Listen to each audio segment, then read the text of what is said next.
کہ پہلگام واقعے کے اندر لشکر طیبہ، اور کدھروں لشکر طیبہ آ گئی، اور کہاں سے آگے لشکر طیبہ، جس کا یہ الزام لگا رہے ہیں لشکر طیبہ کا، جس دہشت گردی کا یہ براہ راست الزام پاکستان کی سالمیت اور خود مختاری پر لگا رہے ہیں، یہ وہ بھارت ہے جس نے پاکستان کے اندر بی ایل اے جیسی کالعدم دہشت گرد تنظیم کو نہ صرف روک دیا بلکہ اس کو پروان چڑھانے میں بھی بھارت نے اپنا کردار ادا کیا۔ اور بی ایل اے جیسی کالعدم دہشت گرد تنظیمیں جو بلوچستان کے اندر آپریٹ ہو رہی ہیں، ان کو باقاعدہ طور پر بھارت فنڈ کر رہا ہے، اور وہ بھارت کی فنڈڈ جماعتیں، بی ایل اے جیسی جو کالعدم دہشت گرد تنظیم ہے، اسی نے حملہ کیا تھا نا کوئٹہ سے پشاور جانے والی جعفر ایکسپریس ٹرین کو کیسے یرغمال بنایا گیا، مسافروں کو ڈرایا دھمکایا گیا، مسافروں کو شہید کیا گیا، لواحقین جو ہیں وہ اپنے پیاروں کی لاشیں رکھ کر روتے رہے، اور ایک دہشت گرد کالعدم تنظیم کی سرپرست اعلیٰ، بی ایل اے کی سرپرست اعلیٰ، دہشت گردوں کی سرغنہ مارنگ بلوچ دہشت گردوں کی لاشیں کوئٹہ کے سول ہسپتال سے لا کر دھرنے میں رکھتی ہے، اور وہاں پر جا کر کہتی ہے کہ جی دیکھو پاکستان کی دھرتی کے ساتھ پاکستان کے ادارے کتنا ظلم کر رہے ہیں۔ جو دہشت گردوں کو سپورٹ کر رہے ہیں، کیا وہ پاکستانی ہو سکتے ہیں؟ وہ پاکستانی ہونے کا ثبوت دے سکتے ہیں؟ وہ اپنی پاکستانیت ہونے کا ثبوت پیش کر سکتے ہیں؟ نہیں کر سکتے۔ سر دہشت گردوں کا تو کوئی دین ایمان نہیں ہے نا، نہ ان کا کوئی اسلام ہے، نہ ان کا کوئی مذہب ہے، نہ ان کا کوئی دین ہے، نہ ان کا کوئی ایمان ہے۔ وہ صرف اور صرف ایک بات کے اوپر یقین رکھتے ہیں، تشدد کے اوپر۔ وہ تشدد کے اوپر، قتل و غارت کے اوپر، بم دھماکوں کے اوپر، شہادتوں کے اوپر یقین رکھتے ہیں۔ ان پر سے تو لوگوں کا اعتبار اٹھ گیا ہے کہ یہ جو ٹی ٹی پی تھی کس نے بنائی تھی؟ افغانستان کے اندر ملیٹنٹس کو کون پروموٹ کر رہا تھا؟ افغانستان کے اندر جہادی تنظیموں کو کس نے پروموٹ کیا؟ اسامہ بن لادن پاکستان میں کیا کر رہا تھا؟ اسامہ بن لادن کے حوالے سے جو اس وقت کے وزیر دفاع تھے احمد مختار صاحب، چودھری احمد مختار، اللہ کریم ان کی جنت، اللہ کریم جو ہے ان کے درجات بلند فرمائے اور ان کو جنت میں جگہ دے، وہ پاکستان کے ایک بڑے نامور صحافی ہیں افتخار احمد صاحب، ان کو وہ انٹرویو دے رہے تھے، اور انہوں نے کہا کہ میں ایبٹ آباد آپریشن کے حوالے سے لاعلم تھا، حالانکہ وہ پاکستان کے ڈیفنس منسٹر تھے۔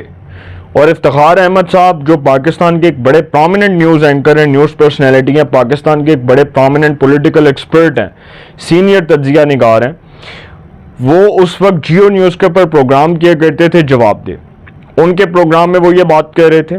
اب اسی طرح بھارت اس حد تک سر بکھلاہٹ کا شکار ہے کہ اس نے اپنے ہی سکھ فوجیوں پر فائرنگ کر دی، جس کے نتیجے میں 5 سکھ اہلکار ہلاک ہو گئے۔ ذرائع کا کہنا ہے کہ 25 اور 26 اپریل کی درمیانی شب مقبوضہ کشمیر میں L O C line of control پر بھارتی فورس کی 2 یونٹوں میں فائرنگ کا تبادلہ ہوا، جس کے نتیجے میں 5 سکھ فوجی ہلاک ہوئے۔ واقعہ مقبوضہ کشمیر میں جپالا برج بارہمولہ سیکٹر میں دوران پیٹرولنگ پیش آیا۔ بارہمولہ میں 185 بیس ایس ایف 12 برگیڈ کی 13 سکھ لائٹ انفینٹری ریجمنٹ پر فائرنگ کی گئی۔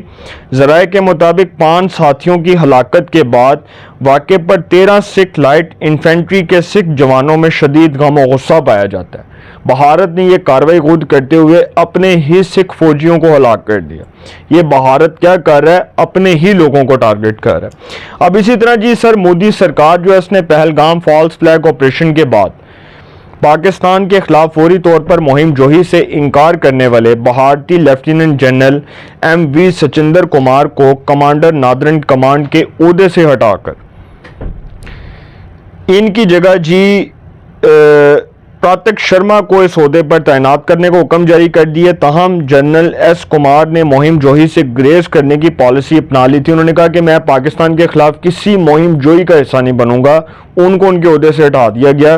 کمانڈر نادرن کمانڈ کے عہدے سے ہٹا کر پراتک شرما کو اس عہدے پر تعینات کرنے کو حکم جاری کیا گیا، جو 1 مئی کو انڈین آرمی کی نادرن کمانڈ کا چارج سنبھالیں گے۔ بھارتی حکومت نے انٹیلیجنس اور سیکیورٹی فیلئر کا سارا ملبہ لیفٹیننٹ جنرل ایس کمار پر ڈال دیا۔ انہوں نے کہا کہ جی ایس کمار ذمہ دار سی، این دے کولو تسی جواب طلبی کرو، اینو تسی پڑھو تے پوچھو کہ انہیں کیوں کیتا۔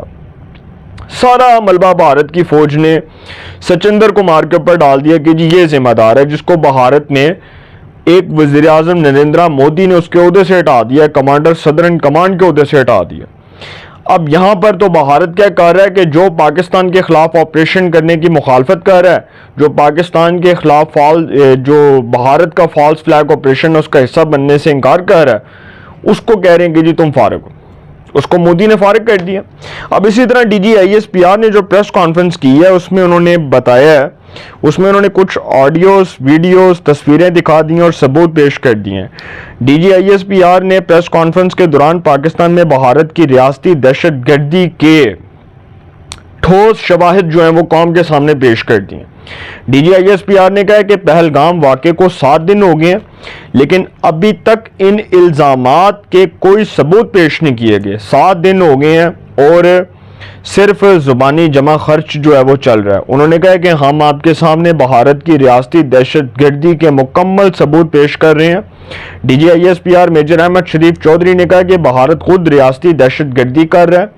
25 اپریل کو بھارتی تربیت یافتہ دہشت گرد عبد المجید کو جیلم بس سٹینڈ سے گرفتار کیا گیا. یہ بڑی امپورٹنٹ خبر ہے جو سننے والی ہے. انہوں نے کہا کہ 25 اپریل کو بھارتی تربیت یافتہ دہشت گرد عبد المجید کو جیلم بس سٹینڈ سے گرفتار کیا گیا. گرفتار ملزم سے 2.5 کلو گرام وزنی بم برآمد ہوا. اس کے گھر سے انڈین ساختہ ڈرون اور 10 لاکھ روپے برآمد ہوئے. اس دہشت گرد کا ہینڈلر بھارت کا ایک فوجی ہے. اس کو بھی بھارت کا ایک فوجی پروموٹ کر رہا ہے. دیکھیں کہ کیسے کیسے لوگ ہیں کہ یہ جو عبد المجید پکڑا گیا جیلم کے قریب بس سٹینڈ کے قریب سے، اس کو بھارت کا ایک فوجی جو ہے وہ اس کا ایک ہینڈلر ہے اور وہ اس کو سپورٹ کر رہا ہے، اس کی پشت پناہی کر رہا ہے. پھر بتایا گیا کہ اس ہینڈلر کی گرفتاری ہونے والے دہشت گرد سے گفتگو بھی سامنے آئی ہے.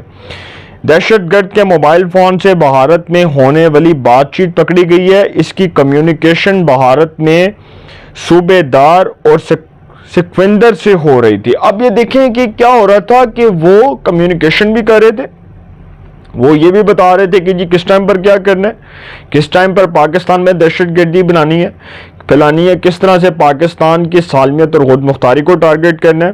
ایون کہ وہ جو آڈیو ہے جو D G I S P R نے سنوائی جب سارے صحافی اس وقت بیٹھے ہوئے تھے اور وہ ان کی پریس کانفرنس کو سن رہے تھے اور پوری قوم ٹی وی لگا کر ان کی پریس کانفرنس کو سن رہی تھی، تو بھارت کا سر گندا اور گنونا چہرہ تب ایکسپوز ہوا جب D G I S P R نے وہ آڈیو پوری قوم کے سامنے پیش کی اور دکھائی کہ بھارت کس طرح سے پاکستان کے اندر دہشت گردی میں ملوث ہے. اور اس کے ثبوت آ گئے نا قوم کے سامنے. پتہ چل گیا کہ جی بھارت ہی ہے جو اس سارے دہشت گردی کے عمل کو نہ صرف چلا رہا ہے بلکہ اس کا حصہ بنا ہوا ہے. تو سر بھارت کی خیر نہیں ہے. جو جنگ کا سوچ رہے ہیں وہ یہ یاد رکھیں کہ وہ بھارت میں بیٹھ کر جو جنگ کے خواب دیکھ رہے ہیں، یہ 4 نشانے چت ہو جائیں گے. پاکستان کی آرمی ان کو کچل دے گی اور ان کو عبرت کا نشان بنا دے گی. اپنی رائے کا کمنٹس میں ضرور اظہار کیجیے گا. انشاءاللہ ایک نئے سیگمنٹ کے ساتھ پہ ملاقات ہوگی. اپنا بہت خیال رکھیے گا. اللہ نے کے بعد